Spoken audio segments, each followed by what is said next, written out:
Waiting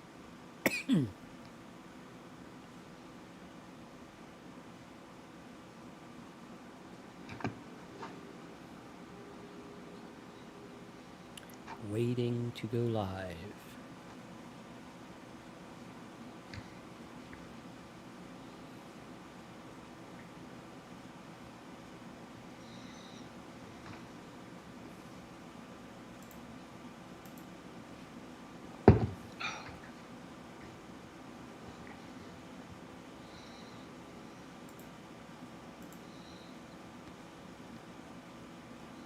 Hey guys, it is Marcus and Terry with you today talking about I'm not an alcoholic. So hopefully everyone can see us. I think the stream started on the wrong screen. So if you guys can't see us, I'll give you a link in the chat box or something like that.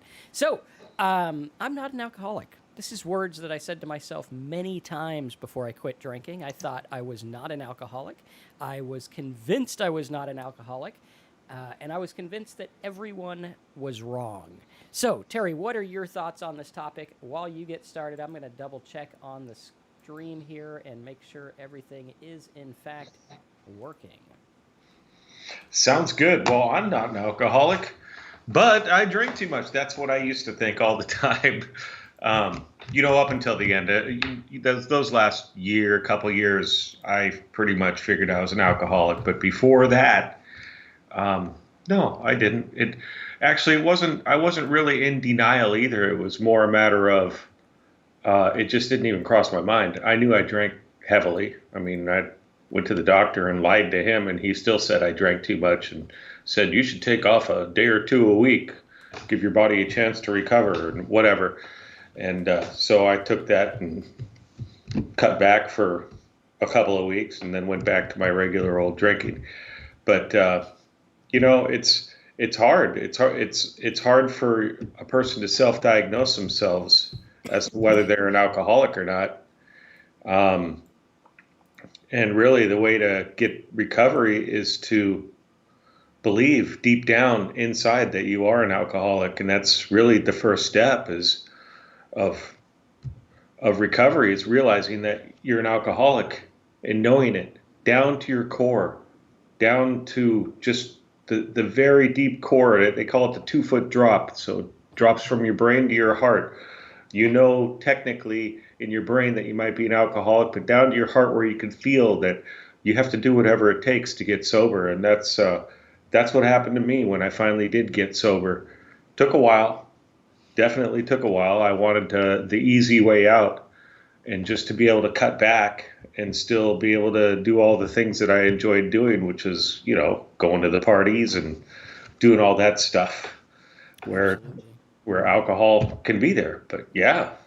Absolutely. And I think a lot of the problem is the idea of denial. Yep. We have to look at our alcoholism and look at the negative effects that it has on our life. And if there are negative effects, we have to look at it and say, are they outweighing the positive? Because many times with an alcoholic, you watch videos like this, you sit there and you look at things and you're like, okay, maybe it's not that bad, but everyone else is telling you have a problem. You drink a little bit too much. It's affecting your life. It might be affecting your finances, your legal, your health. It could be affecting all areas of your life. And it's like, okay, well, why am I not quitting if there's no problem? Right? If there's no problem, why would I do this? Why would a normal, rational person do something that harms their life over and over and over again, even though they're saying, hey, look, you know what? There's nothing wrong here. I'm doing okay. And that is the mystery of alcoholism. It's the only issue that tells you don't have an issue, right? It's like anything else. You're like, okay, well, I got this issue. It's obvious. But with alcoholism, it's very difficult because we look at it and we think we're okay. And it tricks our brain into thinking that we need it to survive. And I remember for many years, people would tell me, I had too much or whatever. And I never thought I had an alcohol problem, right? I never thought I was an alcoholic or anything like that. And I was absolutely terrified to admit to myself that I was an alcoholic. I thought that admitting I was an alcoholic was a death sentence. I'm not able to drink. I'm not able to do this. I'm admitting failure. When in actuality, it was the start of something much better. It was the start of being able to say, hey, you know what? Yeah, maybe alcohol has gotten me. Maybe I'm the type of person who just can't deal with alcohol and the quantities. Now, when we look at it, we can look at it and say, oh, well, Marcus, maybe you just can't handle your liquor or whatever it is. But the fact of the matter is if anyone drank as much as I drank, they'd probably have the same problems I had. Right? You would become dependent on it in a dependency type of way, and you would feel like you need it to survive. And what happens is alcohol starts to warp your brain, and it starts to tell you don't have a problem and there's nothing wrong and you should keep going and everything like that. And we have to really, really, really focus on what's going on, and we have to focus on how we're going to live. We have to focus on what we're going to do without alcohol. What would your life look like right now if you didn't have alcohol? What kind of things would you be able to accomplish? What would happen with your relationships? What would happen with your finances? What would happen in your life if you didn't have alcohol? Now contrast that with what's happening in your life with alcohol. When I look at my life with alcohol, everything was going to the shit. Everything was going downhill. I wasn't able to function properly. I wasn't able to live a normal life. And I was chained to the idea that I have to drink. And it was like being in a self-made prison, and I couldn't get out. And we have to look at that, and we have to say, well, is there any truth to it? Right? Take a look at it. Step back. Say, okay, well, I've heard all the people say, you drink too much, you can't handle your liquor, whatever they say. You should go to AA, you should do this. But let's look at it pragmatically, and let's look at it and say, well, what is this doing in my life? Like right now, where I'm at, what's it doing? Maybe you're drinking right now. Maybe you drank last night. And you look at it and you say, what is this really doing for me? Well, it gets rid of stress. It gets rid of this. It gets rid of that. And you have to evaluate for yourself. You have to evaluate. For some people, 2 drinks a day could be an alcoholic. For me, it was a lot more than that. But I do know that to date, I can't have 2. I can't have 1. Can't have any. Because I know what it does to my brain, and I don't want to be not in control of my brain. Yeah. I hear a lot of people talk about their experience when they were drinking, sober alcoholics talking about the past. And so many of them talk about that they were blackout drunks from the beginning and stuff like that. That was not me. I was functioning, if you want to call it functioning. But I did not drink to blackout. I didn't drink to out of control or anything like that. But what it did do, which is one of the definitions of alcohol, is that I kept on drinking despite negative consequences. And that's what kept happening to me. And, they just got worse and worse until finally it almost killed me. But, that's what I had to really step back and take a look at. And fortunately, actually, I didn't have a chance to step back and take a look at it. It was pretty much given to me as the choice of sobriety or not. And I had to get sober, and that's what I did. And then now I have to do whatever it takes to stay sober, because I can't go back there. I've proven to myself, it's been told to me, it's been written down on the internet and in journals that it always gets worse. And, the alcoholic mind wants to think that, no, it's not going to get worse. It'll get better. I'm just going to do this and this. If only I had more money, I could take care of this problem and this problem. Well, for me, getting sober and not drinking was the first thing that I had to do. And all those other things, those other problems that seemed to have nothing to do with alcohol, started to get better. And then starting to live a good life, and living life helping other people, being tolerant to other people, being loving as much as possible. All that other stuff in life got even better. And it keeps getting better. And that was the key for me. But the first thing I had to do was get the alcohol out of my life. And that's what I did. And that helped a lot. So, yeah. Oh, you just went out. Did I just lose Marcus? Oh, there's this Panasonic 4K camera. Anyways, I'll go up to some of the comments here, and it's good to see you. I see you, and I don't know how to pronounce your name. Kojko, good to see you. I see you. Ty, 535 days. That's awesome, man. It's good to see you every week here. Clutch Hawkins, Derek, good to see you again as well. Richard, have we seen you every week? I know you've been here lots, but anyway, it's good to see you, brother. David, Donna, excellent. Thanks for the typo correction, Donna. That's pretty funny. Upside down mostly. Good to see you, David. I'm just going through the list here, Marcus. Yeah, no Uh, problem. yeah, and yeah, that's everybody that's commented so far. Buck, good to see you. Good morning. Right on. So Yeah, yeah, yeah, I think a lot of it is really looking at the facts. Look yeah. at yourself and say, well, what is it like now that I drink? And for me, it took a lot. Like Tina says, I don't drink too often, but when I do drink too much, I become psycho crazy. A few months ago, I promised myself I would never get drunk again. Best decision ever.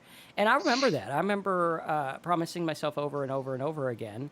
And then one day, I had to make it stick because my life had gotten so bad with alcohol that I couldn't function.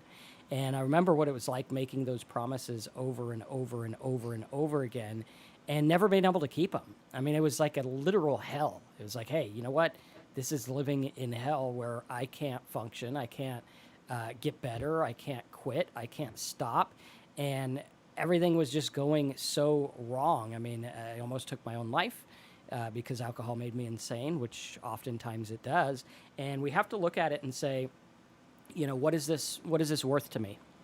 What is it worth to me? Now, oftentimes when we have alcohol, we get into a life spiral where we don't see the forest for the trees, right? We look at it and we're like, I can't see what a good life would look like because I'm stuck in this. I can't see light at the end of the tunnel. I can't see a way to stop drinking. I can't see a way to live a normal life. And I only see my next drink, right? This is chemical dependency where you look at it and you're like, I'm only thinking about my next drink.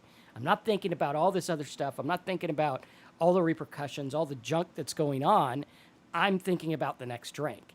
And a lot of you guys could probably relate to this where it's like, yeah, your life's going to shit, and all you can think about is where's the next bar, where's the next drink.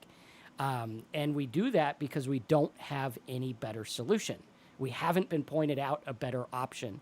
And what happened is up until this point, you've been living on autopilot and you live a life that you have to drink yourself out of because you're like, I don't like the way that life is right now. And you've built a life philosophy around my life sucks because of this, this, and this, or my life's great because of this, this, and this, or my life will be good when I get this. And we've built this life philosophy that is flawed that causes us to drink, and then the drink takes over, and the drink causes us to drink, and it's an endless cycle, and then it warps our mind, and it messes with the way we think, and it messes with depression, because guess what? Alcohol's a depressant, and you sit there wondering why you're sad all the time when you have alcohol, because it's a depressant. Pretty simple. And these things don't seem so simple to the alcoholic. Now, I know there's a lot of things involved for me. There's a lot of pride involved. Like if someone told me I was an alcoholic, I was set out to prove them wrong. Not by not drinking, but by drinking as much as I could and saying, I don't have any problem. You're nuts. Look at me. I'm running my life normal. So I thought, and I'm drinking as much as I want. And I had to look at it and I had to get everything out of the way. All the opinions, all the people who are experts, all the people who know everything. I had to get all that out of the way and say, what is it really doing for me? What have I become? Is this working? And the fact of the matter is it wasn't working, but another fact that I didn't realize is that was the best solution I had.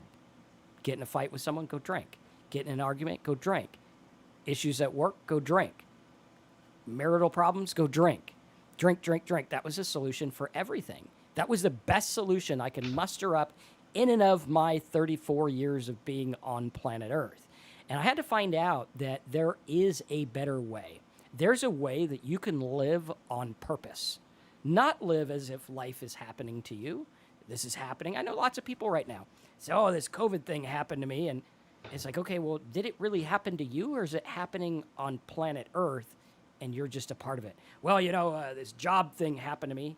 Did it really happen to you or are there millions of people that are having issues with jobs? Spouse is fighting with me. Is that really happening to you or is that just part of what's going on? And guys, we're all here. We're all part of what's going on. And I think the problem with our culture is that we're so insanely self-absorbed, and not self-absorbed in a way that we're like, I'm the badass, I'm the shit, but in a way that we're self-absorbed, that we're thinking about all of our own stuff all the time. If you think about it, the scientist people that are pretty smart say we have an average of about 65,000 thoughts a day. Now, I would venture to say that at least 64,000 of those thoughts are about me. Yeah. Not yours, mine. Yours are probably about you. I'm thinking about myself all the time. What do I want to eat? What do I want to do? How did my feelings get hurt? What am I going to do about my this? What am I going to do about my that? How am I going to do this for me? And we forget that we're all part of this big life game. We're all part of it. We're all going along. And there's certain things in life we can control, and there's certain things in life we can't control. And if we start out by saying, I'm going to accept what I can't control, I can't really do much about that. But I'm going to take the things I can control, and I'm going to do something about them, right? I can control alcohol. I can't control what happens when I drink alcohol. Like, that's a given. I've proven that to myself over and over and over again. Have one drink, I end up drunk. For some reason, I can't stop at one. Okay, I know that. Now I say, okay, I can't change that. That's fine. Okay, now I can attach a meaning to that, and I can say, well, that means I'm weak, that means this, this, and this. But it doesn't need any meaning. All it is what it is. I drink and I get drunk. That's a pattern. So I'm going to say, if I don't drink, the pattern will never start. It'll never start again. Terry was saying earlier, the issue gets worse as you go along. Like, if you quit drinking for a while, it gets worse for a lot of people. Okay, I don't know if that's true, but I sure as hell don't want to find out. Sure as hell don't want to find out. Because what I had was pretty bad, and I certainly wouldn't want worse. And I got to look at this, and I got to focus, because right now, a lot of people talking about anxiety. My best solution back then for anxiety was to drink. That was it. Drink. Because I didn't know how to function. I didn't know how to sit still. I didn't know how to live on purpose. I didn't know how to say, I'm going to be okay right now in this moment. While there's stuff going on, I mean, you could turn on the TV and the world's collapsing every day. Even when it's not collapsing, if you find the right channel, they'll tell you it's collapsing, right? Some channels say it's good. And what happens is we're letting this affect the outside world. And it's funny because I work out here in my backyard. I have an office built in my backyard, and I got, nice trees and everything in the backyard. And sometimes I'll be working my butt off, and I'll be stressed, and I'll be doing all this stuff. And then I'll walk inside to get something to drink, go to the bathroom, whatever. And I pause for a minute, and I forgot that there was cool trees, and I forgot that it was sunny out. And I forgot that there was life outside my little work bubble. And while that's something simple, and we all probably experience it, there's life outside of your alcohol bubble. There's life outside the world that you have made up in your head. Alexander Korzybski, years ago, I don't know what he was, some kind of philosopher or scientist guy or something. He said that the map is not the territory. And what he was talking about is how in our mind we make maps of what we think the world looks like. It's like when you're a kid and you drive from California to Arizona and you go and you're like, Dad, where's the big line? On the map, there's a big line that says California, Arizona, and it's got these dashes. It's got a little picture. Where's that line? And your dad says, there's no lines. It's just on the map so you know where it's at. And all of our life, we're going through looking at the map, and really all it is like two siblings that share a room, putting duct tape down the middle of the room saying, this is my side and this is your side. And in our lives, we're doing the same thing where we're looking at this, and we're like, this is what I think life really is. And it's not. It's not what life really is. There are things that happen in life. There's bad things that happen. There's good things that happen, right? But we got to look at it, and we got to say, well, let's focus. Yep. Because what I think, like Clutch says, the world is flat. I don't know if it's flat. I've never been to the edge of it. I take the word for it of people that say it's round. I mean, it makes sense, But I don't know. And I can't control that until I go to space and look at it from space, although they've done that with cameras and everything, and, looks pretty round. We have to accept that certain things we don't know. And we have to accept, like, what's the deal? Like, a lot of people get in these arguments about the world is flat, the world is round. I don't know why we still have this argument. I thought it was solved, like, 500 years ago. But at any rate, their life is all dependent. They say, oh, people are wrong. There's a conspiracy. There's all this stuff going on. And they live in this world that's made up in their head that's not really real. And it affects the way they live. I'm not pointing out any fingers. I'm just talking about people that I know, right? And we have to look at that and say, well, is this really something that is this like a life-changing thing? Is it really going to change my life that much if the earth is flat? Not really. Is it going to change it if it's round? Not really. Right? And we have to look at these things. And we look at this because it's a perfect example of how outside influence shapes what we look at in our life. Right? What we look at in our life. And we focus on it. We say, hey, look, you know what? If I go out there and I look at all the world as bad, right? There's lots of stuff right now on social media and everywhere. The world's bad. The world's not bad. Harry's a pretty nice guy. My family's pretty nice. I like to think I'm, okay on a good day. And we look at it and we're like, there's lots of nice people out there. There's lots of nice people. Now, I used to drink over these things. When I was drinking, I was into politics and I was right. I thought I was right. I was like, hey, I'm right. And everyone else is wrong. And my whole identity, everything was around that. But the problem is I was getting drunk. So here I am. I'm like this smart guy who's right, who luckily I got sober because I found out I was wrong about a shit ton of stuff, man. Right? 34 years old, I thought I knew everything. And now I'm, 40 years old. And I'm like, I really don't know shit. I know how to not drink today, I think. I think I'll make it through the day. I've made it through 6 years so far. Think I'll make it. But there's a lot of things we don't know. And we let these things that we don't know shape our reality. And when we stop drinking, we say enough is enough. I'm going to choose to look at what's really real. Yeah, there's bad in the world. Yeah, there's good in the world. But I'm going to focus. Terry, what are your thoughts on that? Well, you get what you focus on, that's for sure. Absolutely. That's what I found. I used to focus on the negative, and my results, everything in my life was just going negative.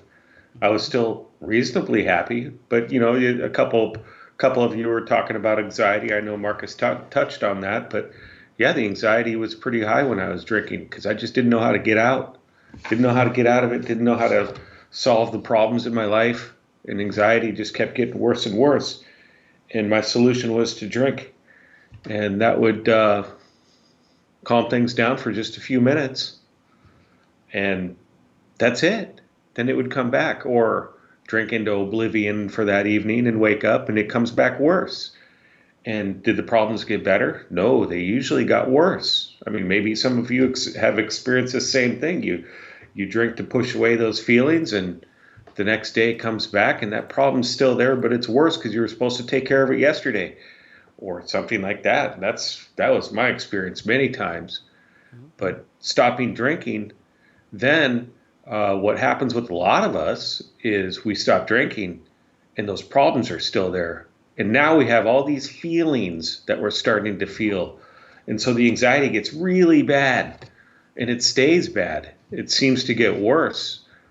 But what we do have the power to do is what we can control. So we can take care of these issues a little bit at a time. It can be super overwhelming, but this is what we can do when we're not drinking, is start to deal with these issues that we've caused, or maybe we didn't cause them, but whatever.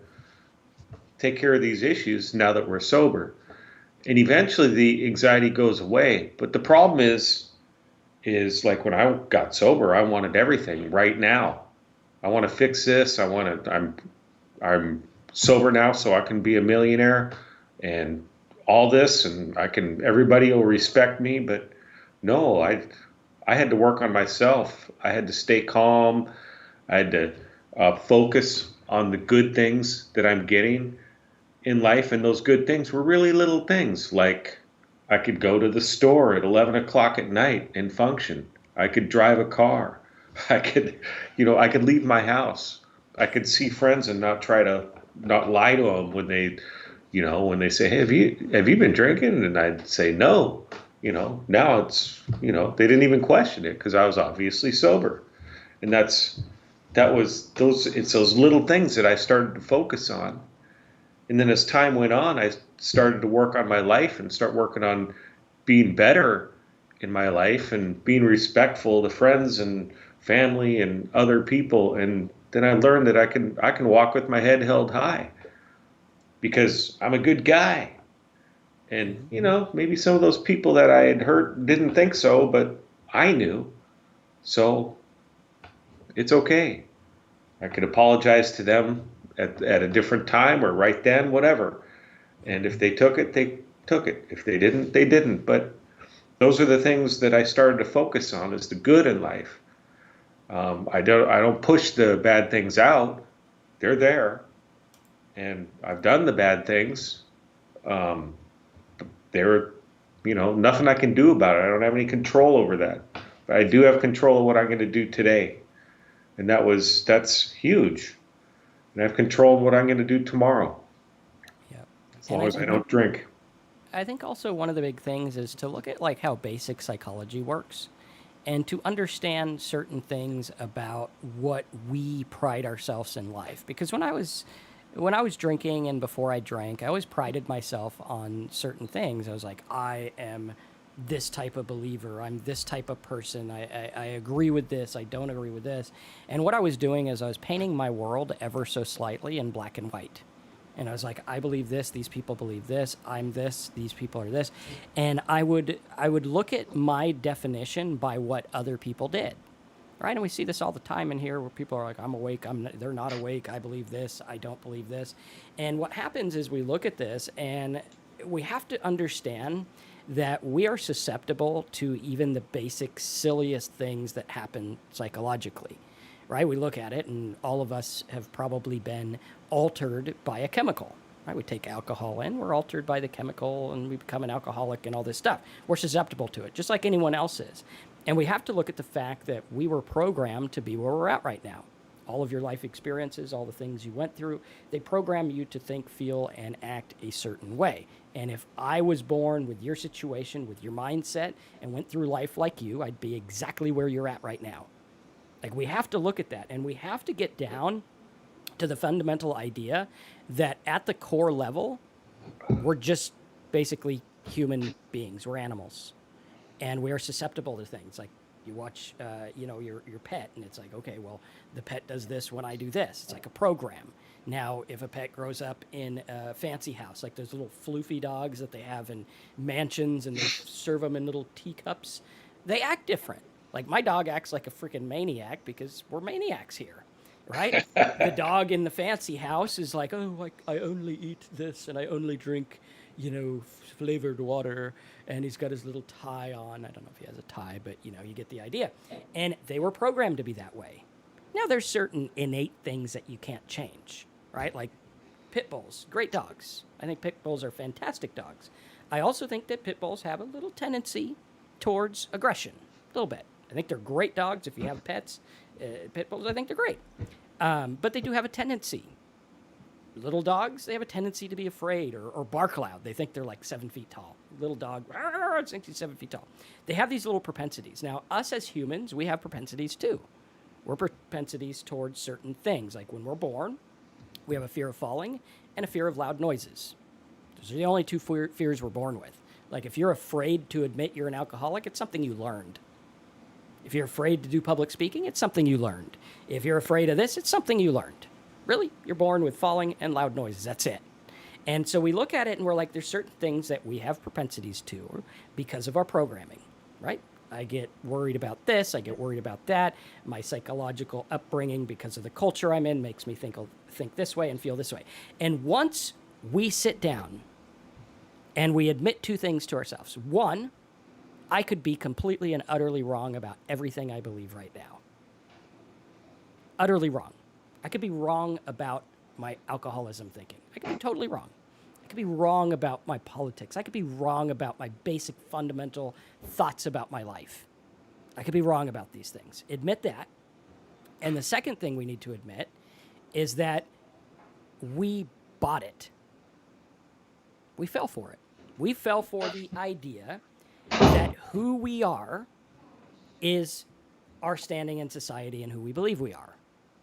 Right? I am a doctor. I am a lawyer. I am this. And what happens is we have gone through life and we put on this suit of life and how we function in society. And we see this all the time. I'm right, they're wrong. I'm part of this group, they're not. We see it with alcohol people, right? I'm in Alcoholics Anonymous. I'm not like those people who drink. I am a little bit more highbrow, you know. I used to drink, but now I am refined. Some people do this, most people don't. But what it is it's a basic us versus them. And once we realize it's all just a game, it's all just a suit, it's all just a figment of our imagination of who we think we are, like we don't really know who we are. I'm an animal and I might have some spiritual stuff. I don't know. Never looked at it. Not that smart. But once we realize that all the stuff that we pride ourselves on, all the things that we look at, even to our core, this goes down to if you're thinking, I might be an alcoholic, and you get mad. Say, I'm not an alcoholic. You're wrong. I drink a lot. Yeah, I fell over. Yeah, I got a DUI. Yeah, I drink at 6 a.m, but I'm not an alcoholic. Not like Marcus and Terry. I mean, look at those guys. Bunch of crazy people on the internet talking about alcohol. Or whatever your definition was when I was getting sober. I thought an alcoholic was the guy in the gutter who couldn't get his life together. I had my life together. I wasn't in the gutter. I fell in the gutter once, but I didn't stay there long. It wasn't like, right? And we look at this. Most people never fall in the gutter. But I only fell one time. Yeah. Right? And what's funny about that, not really funny, it's actually sad now that I look at it. I fell, and I cut my leg, and I cut my hand. And my main worry is that my beer broke. Not that I was in the street and I could have gotten run over by a car, because I was on a busy street, fell over right in the street. I was mad that my beer broke. And I look at that and I'm like, hey, what the hell's going on here? I thought I was this person. And once I shed that off and I said, I don't know who I am. I don't know. I mean, I got certain things I think I believe, but I could be wrong. I've been wrong before. Then my life got so free. And I was like, I don't have to drink anymore because I'm not trying to maintain this bullshit notion of what I think life should be and what I think I should be like. And now I'm free. I try to do good, try to be nice, try to be fair and kind and do what I can. Sometimes I fail, oftentimes I fail. But now I don't have to look at it like I'm a failure. I'm this. I did this, therefore I'm this. I think part of the problem in life is that we take things too damn serious. And we assign meaning where it doesn't need meaning. And we say, I'm an alcoholic. That means this. Doesn't mean anything. Just means I'm not going to drink anymore. What are your thoughts on that, Terry? Well, I wanted to go back to this one comment, if you don't mind. Mm-hmm. But this one comment, what Model Lisa said, this is important, guys, because this is something that took me a while to realize. And this is a little bit away from our subject, but it says, I relapsed after 23 years of sobriety, and it was a 2-year of hell, and now sober for 1 year and 4 months. And the loss of my mother turned me into the evil alcoholic, and that stunk. And this is right along the lines of what we're talking about today. I am not an alcoholic, but I drink too much. But once an alcoholic, you're an alcoholic. I really appreciate that comment, Lisa. That's great, because I've seen this many times as well, where people have a lot of sobriety and they have that one drink and they're back, or some life event happens. Many of them, it's not even a life event that happens that brings them back into drinking. But I've never heard any of them come back and say it was great when I was drinking. It always goes back to the way they were. And that's huge for what we're talking about here. You know, I mean, that's what alcoholism does. So anyways, let's go with some of the comments too, because I forgot what we were talking about. Sorry. Richard says, my nasty fall wasn't a physical injury. It was how I treated the people closest to me when I drank. I alienated myself from many people because of how I acted when I drank. And that was me too. Sure, I had a couple of accidents, fell downstairs and stuff and hurt my ribs, things like that. But it was driving everybody out of my life. I drove everybody. Everybody was gone except one person. And that person helped me get sober. But that's it. And it took a while to get those people back, to get trust back and all that stuff. It was tough. But getting sober was the first thing. Had to go and apologize to people and stuff for all the things that I thought I did. And most of them were like, hey, just stay sober and you're good. So, yeah, that part's big. Lisa says, Terry, I blamed it on my mother's death, but it honestly was the devil of my weakness. Blessings to you all. It's maybe not the devil of your weakness. I think it's the disease. I see many people relapse, whether, they have a month or they have years of sobriety, and it's the disease, and we have to treat the disease on a consistent level every day. And that's the one thing we have to do. It's not a lot of work, but it's consistent work. We have to continue to address that and understand that we're alcoholics and that it's something we have to deal with. It's like somebody that has a different chronic disease. They have to deal with it every day consistently and take care of it. So I have weaknesses. We all have weaknesses. They're there. And, there may be something that may make me drink again. But what I can do is I can just continue with developing an insurance policy against that first drink. One is doing webinars talking about alcoholism to you guys, and you guys making comments that I can relate to, that I understand and know that that we're all on the same boat here.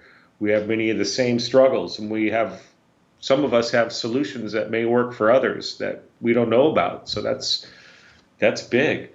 And I just continue on that insurance policy against that first drink. And so far, I've been able to stay sober, but I have to be aware that it can come back at any time. So, yeah, 23 years. Go ahead.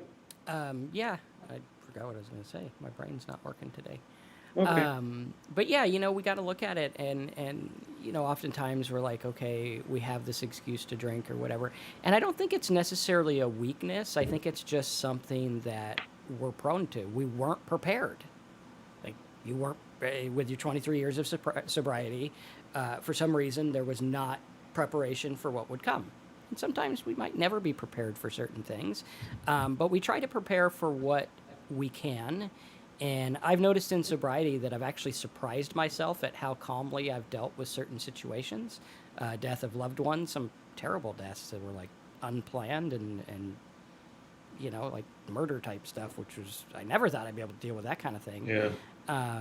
And, you realize that every day you're sober, you're building tools. Every day sober, it's like exposure therapy. With people with really bad anxiety, they say the best thing to do is expose yourself to the stimulus, obviously within reason. Like, if you're scared of saws, I don't think you need to go hang out with a bunch of saws. But if there's certain things, like if I was like afraid to talk to Terry or something, the best way to get over it would be to try to talk to Terry as many times as I can, and the anxiety's going to drop. Pretty soon, I won't have anxiety around him. And it's the same thing with the tools that you build in sobriety, where you build these tools, and pretty soon you're going to be okay with a lot of situations that you didn't think you'd be okay with. Certain situations you thought you'd have to drink over. And the more and more you build, the more and more you grow, the stronger it's going to be. David says, Marcus and Terry, have you met in person? Yeah, we actually went to rehab together. We were in rehab together at the same time. Yep. Yes, indeed. Trek was asking me how long did it take to get those people back. I guess you're talking about the people I drove out of my life. Most of them right away. It was more a matter of me, more a matter of my being afraid to see people and afraid what they were going to say and how they were going to judge me and all that. But once I reached out, it was like, yeah, okay, it's no big deal. Cool. It's all good. And, a couple of them are no longer in my life, but that's okay. I got many new friends, many new sober friends. So it's okay. That's, people come and go in your life, whether you make them mad or not. So, just, just you kind of lose touch with people. And that happened with a lot of them as far as, old drinking buddies are still friends of mine, but we just don't have anything in common anymore, so we don't hang out. And that's okay, because I got other people I hang out with, and they have other people that they hang out with, and it's all good. It's no problem. Narcissist, Absolutely. narcissist says today is a new day. Yes, it is. And that's what we Absolutely. do. Just keep moving forward. Totally. Let's go ahead and take some questions towards the end. While you guys are typing in your questions, if you have anything pressing or anything you want to talk about, type it in the box.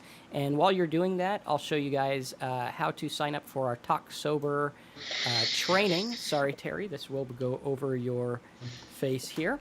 The course is not completely done, but it's pretty close to being done. We got like 10 to go. Our goal is to do it this month. So if you want to help us meet our goal of doing this month, sign up and bug us about it, right?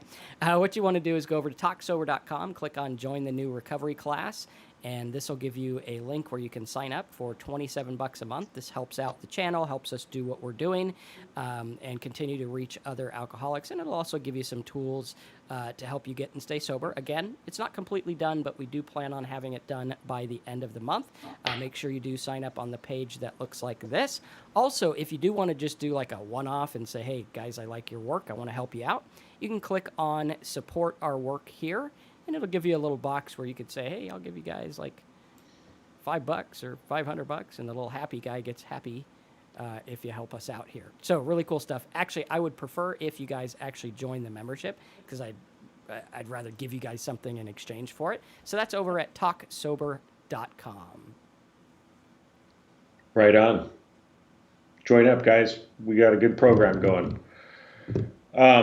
David, David said, do you think rock bottom is where you have to hit to quit alcohol? We actually have a video on this on our channel, so you can look for that and hear our perspective on that video. But my take on it is everybody's bottom is different. You know, I know people that are alcoholics that have recovered that they didn't lose anything. They didn't get arrested. They just drank too much, and that was their bottom. Me, I almost lost my life. Others are like, go get sober or go to prison. I know a couple people like that, and it really, some people lost everything and ended up in the gutter, or here in the Bay Area, they end up in the Tenderloin and they're shooting up and doing all that in a place where many people do not survive. It just really depends on what your bottom is. I don't think so. I don't think you need to hit rock bottom. A person can quit at any time. A lot of the problem is, and this is what we're trying to do with our program, is make people or allow them to realize that they don't have to hit rock bottom, and they can stop drinking before that, even if they are an alcoholic or maybe before they become an alcoholic, but you can do it. So the problem is with most people is that they do have to hit whatever their rock bottom is. And I think rock bottom's an elusive term. Like my rock bottom now would probably be different than my rock bottom back then. Yeah. And I think when we look at the idea of rock bottom, a lot of times we don't factor in chemical altering of our brain. Right? Like you look at people and you're like, what the hell's the matter with you? You lost your family, you lost everything, you're completely homeless on the side of the road, but you just want to drink, right? That's not a normal, rational person. People aren't like that. Like, that's not something you woke up. Like, I doubt he woke up one day and said, when I'm 56 years old, I want to be on the side of the road doing absolutely nothing but trying to get money for my next drink. So it chemically alters you, and your rock bottom can change chemically. Can actually, you look at it and you're like, I'm an upstanding stockbroker, and my rock bottom is if I make less than $100,000 a year and my girlfriend says I drank too much or whatever, right? But then that person gets chemically dependent, and all of a sudden his rock bottom is like, or death. Right? Like my rock bottom is pretty much everything up till death. So we have to look at that and we have to focus on it because it's elusive. And here's my answer to that question would be, start with what your rock bottom is now, wherever you're at, right? And look at it and say, when is enough enough? And also look at it and say, are chemicals altering my decision right now? Chances are they probably are if you're an alcoholic. So I think that's very important to look at it as well. Martin says, is there a particular way in which you guys deal with the deep feelings of guilt that's left inside us after hurting so many people? Yes. Way number one is to realize that guilt is an absolutely useless emotion. It's not a good emotion for most things. Why is it not a good emotion? Because it leads us to not do anything. Guilt makes us feel like we're paying penance for something we did by simply feeling it. That's not true. Like, you can't pay for something, you can't go out there, rob a bank, and then the judge says, well, do you feel bad? Yeah, okay, you're okay, as long as you feel bad. It doesn't work that way. What we need to do is we need to first look at the fact that what we did was chemically altered. It wasn't you. It was a chemically altered version of you. Unless you're a complete maniac who does the stuff sober, which this channel doesn't deal with that. We'll leave that to the court of wherever you live, right? First, we have to look at it and say, I was chemically altered when I did that. So we sit back and we say, okay, I accept that I was, one, chemically altered, and two, fully responsible. Okay, there's two sides to the coin. Fully responsible, chemically altered. You were responsible for drinking. You are responsible for what you did. You are responsible for who you hurt. Okay? That's the first thing. But you were also chemically altered. Okay, so you got to look at that, give yourself a little leeway, say, yes, I was chemically altered. Second thing we want to do, make amends. And not just amends like, hey, I'm sorry, old buddy, that I was a complete whatever I was, but amends that is a living amends. Live different. I dealt with this. I had younger kids when I was drinking. Obviously, it had effect on their life because alcoholic parents are not that great to live with. And I remember thinking, like, when I drank, I would write all sorts of notes and say, I'm sorry, I'm sorry, I'm sorry, I'm sorry, and I'd keep drinking. But I felt better because I was writing notes. When I stopped drinking, I had a point in my life where I said, I need to go apologize. And then I thought to myself, no, I don't. I need to live different. I need to be a living apology. Because I could say things and I could talk, but if I don't live the apology, Right. well, guess what? That works. Living an apology. And sometimes people will be like, no, dude, you were too much of a dick. I'm not going to forgive you. That's fine. That's for them. Forgiveness is for them. Right? My job is to be the best I can be now and to not drink and not to do what I used to do. And also to look at it and say, hey, I was chemically altered. Not as a scapegoat. No. Yeah, I was chemically altered. I got in the car. I hurt someone. That's not true. I'm just saying if it was, I need to go to court and I need to pay my debt to society. Right? If you rip someone off, make good on it. If you did this, make good on it. Be the change that you should have been all along. And the best way to do it is by living differently. Yes, indeed. Sorry, I was trying to figure out how Tardigrade can get a hold of us so we can deal with the fact that you didn't get a couple of letters. There's a lot more than 5 letters that are done. We basically have the first 20 done. And that's if you go to talksober.com and sign up there. Yeah. That's where you get them all. We do give 5 when you sign up for the list. We give you 5 to start with. Grego says, Marcus, you like Ram Dass and Alan Watts. Which of their books would you suggest? Personally, I actually like listening to Ram Dass and Alan Watts better than reading them. And which are best? I listen to all of them. I have every talk they've done that I could find. If you want some free ones, I think you can go to archive.org or something like that, and you can find several of them. As for books, any one of them's good. I think my favorite by Ram Dass was the second one he came out with. Be Love Now or something like that. That was a good one. So, yeah. Cool. And Tardigrade, log in and get us on support so we can make sure everything's okay. We did switch our service this week, so we want to make sure you're still in there. So just reach out to us either in the Facebook group or in the thing there. David, I hit rock bottom by doing embarrassing stuff and literally got sick of the toxic shame, and I'm now in my mid-40s, so it was time to grow up. Well, glad you're here. Glad you're sober. We've all done pretty embarrassing stuff and pretty stupid stuff. But we live and learn. That was a part of us that was also not 40 yet and also was chemically altered, right? And we accept it knowing that the only thing that's different now is we're aware that we can be altered, and we are aware that we buy our own bullshit. Like, we're aware of that now. That's the first step to me, is being aware of it. Hey, I'm aware I'm an alcoholic. Hey, I'm aware I got this stuff. Now what? Now what am I going to do? Well, I'm going to live my life knowing I could be wrong. I'm going to live my life knowing that I'm probably doing something embarrassing now. Probably somewhere in my life I'm doing something stupid. I'm pretty much like that. But I love the fact that I'm not chemically altered anymore. I love waking up not having to think about what I did, what I said. I love it. Like, even if I wake up feeling like shit tomorrow, I still know I was in control of my faculties and my life and my thoughts, which is good. Zach, dude, that's how I was. I hated being drunk. Like, I hated it. I like to be buzzed. I like to be warm. I like to be chill. But I always turned a buzz into a drunk. Yep. Always. Like, I hated it. I didn't like being drunk. But I just always kept getting drunk. But I always wanted more. I did always want more. Absolutely. Upside down. You want to take this one, Terry?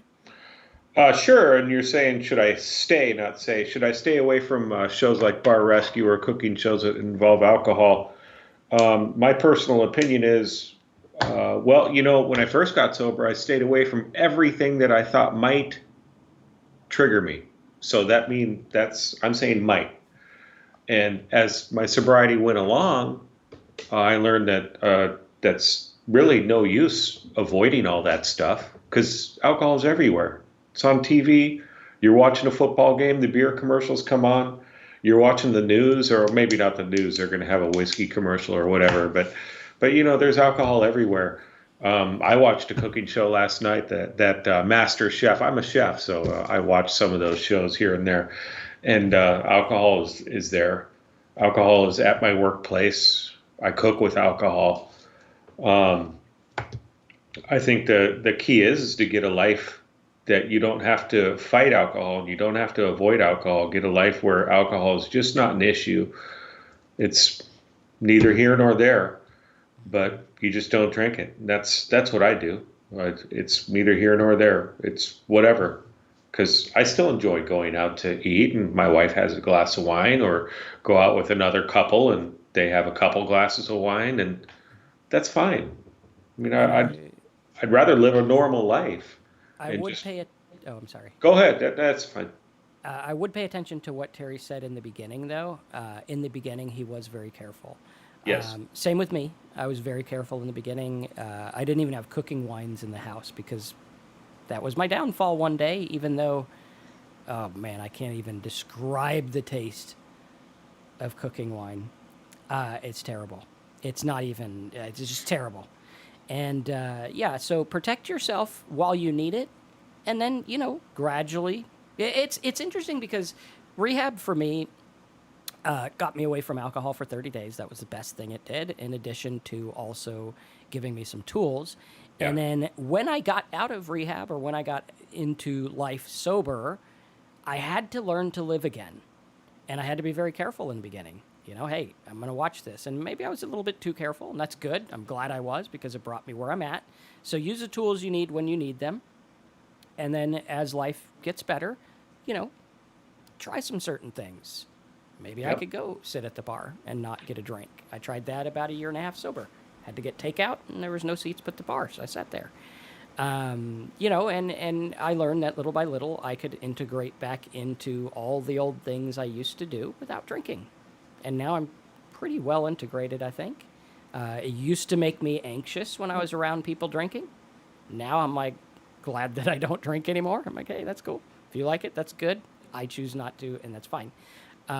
So be very careful. Your sobriety, you're in charge of it. No one can do it for you. And you have to decide what is going to work for you. And if you're crazy nut, not going to be around everything in the beginning, that's fine. I was too. Do what you got to do when you need to do it. Very important. All right. I think that's about it for today. Any last minute words of Terry wisdom? Just what you said, just especially for those of you that are in your early sobriety, be as careful as you can. Learn what has alcohol in it, like mouthwash, vanilla extract. Get that stuff out of your house, or make sure it's out of your reach, or whatever. Or get And accountability partner. and whether you think you're an alcoholic and you drink too much, or you know that you're an alcoholic, or you think you might be, just try stopping. Hmm. That's a real great way to find out if you're an alcoholic or not. Try stopping, not for a day, a week, a month. Try stopping for a year. Hmm. You can do it if you're not an alcoholic. Nobody's going to judge you. I guarantee that. Give it a go. So, anyways, great to hear all your guys' comments. Thanks for coming. Really appreciate it. Check out talksober.com. Awesome, guys. So talksober.com, click on the yellow button, help us out with the show and get other cool stuff. We are kicking our butts to get this thing done this month, which will be good. Thanks again for being here. Subscribe, click the bell, check out our Facebook group, and the resources at talksober.com. See you guys next week. Thanks, everybody.